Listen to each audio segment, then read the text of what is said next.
In this video, we're going to focus on why there's like two different plugins in Chart.js and what the differences are between the two.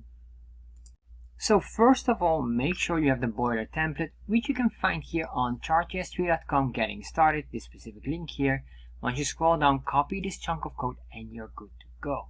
Next, if you have a question or you want to know the source code of all of these videos that we have, check out the Patreon page here, and of course, got a question, join the Discord channel. So what we're going to do here is understanding those two plugin options. So let's scroll down here, and then we can say here, for example, in the options, we say comma after the scales, we'll say plugins, and then we can put in here, for example, legend. And then in the legend, we can say here, display true or false. If I set this on false, what will happen? This will hide.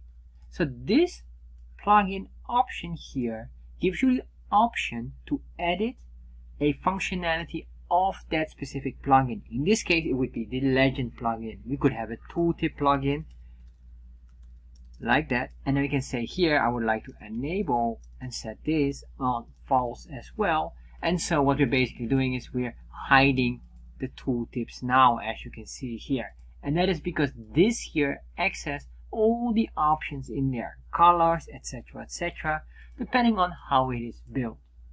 So if we're going to create our own custom plugin, you've probably seen here, we'll pay attention here, we have the options, and then after the options, we're going to add up here plugins, and this will be an array.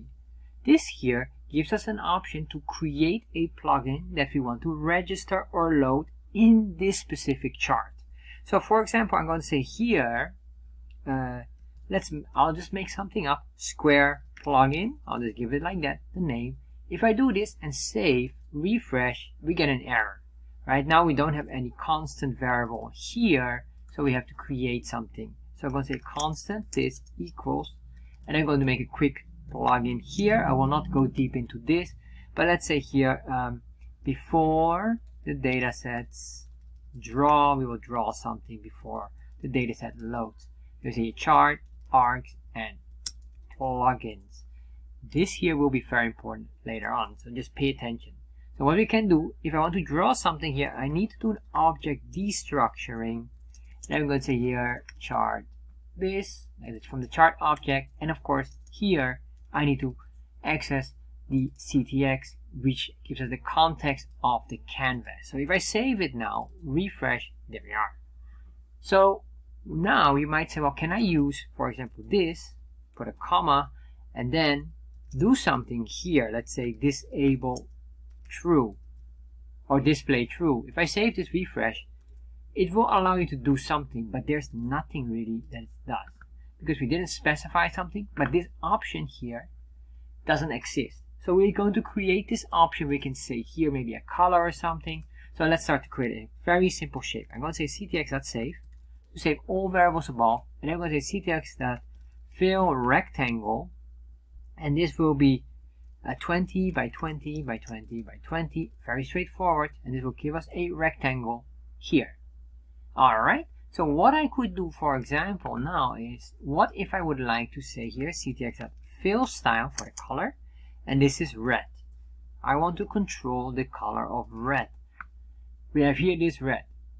We could say here maybe as an option background color, and then if you put in here maybe black, then change that to black. However, right now if I save this and refresh, nothing happens. The reason why nothing happens is we have no connection. So let's start to connect this. To connect this, we need to know the ID, and we have to have this option here. So basically what I want to go is in the plugins, or sorry, the options. Go into the plugins, and then we're going to look for the ID name, which is in this case the square plugin, because that's the ID name here. And then in there we're going to search for an option. So what we could do is the following. I'm going to do a console log, and then just open up here the plugins. If I save this, refresh, open the developer tab, you can see here we get a proxy. You cannot see here really much. However, what this really does is it knows we're going into the plugins with the ID name of square plugin. That's basically where we're right now. So what I could do is grab this color here. So I'm going to say here dot background color, save, refresh, and you can see here it has access now to the black color. So now we have access to this specific value because we have created a connection to that specific object. So what I could do here, I can say instead of red, I want to do whatever the color is that we assign, or give it a default color of red. So let's save that, refresh, and as you can see here, the color is now black. But if I hide this and we don't do anything here, we have not assigned a color, it would jump to the default color of red. And that's basically the two differences between plugins here in the options, where we have access to all the features, and plugins that will load the plugin on this specific chart. Because if I hide this, save, refresh, you can see it will not do anything at all because it doesn't recognize the existence of the plugin right now on that chart. And that's really the core differences between the two.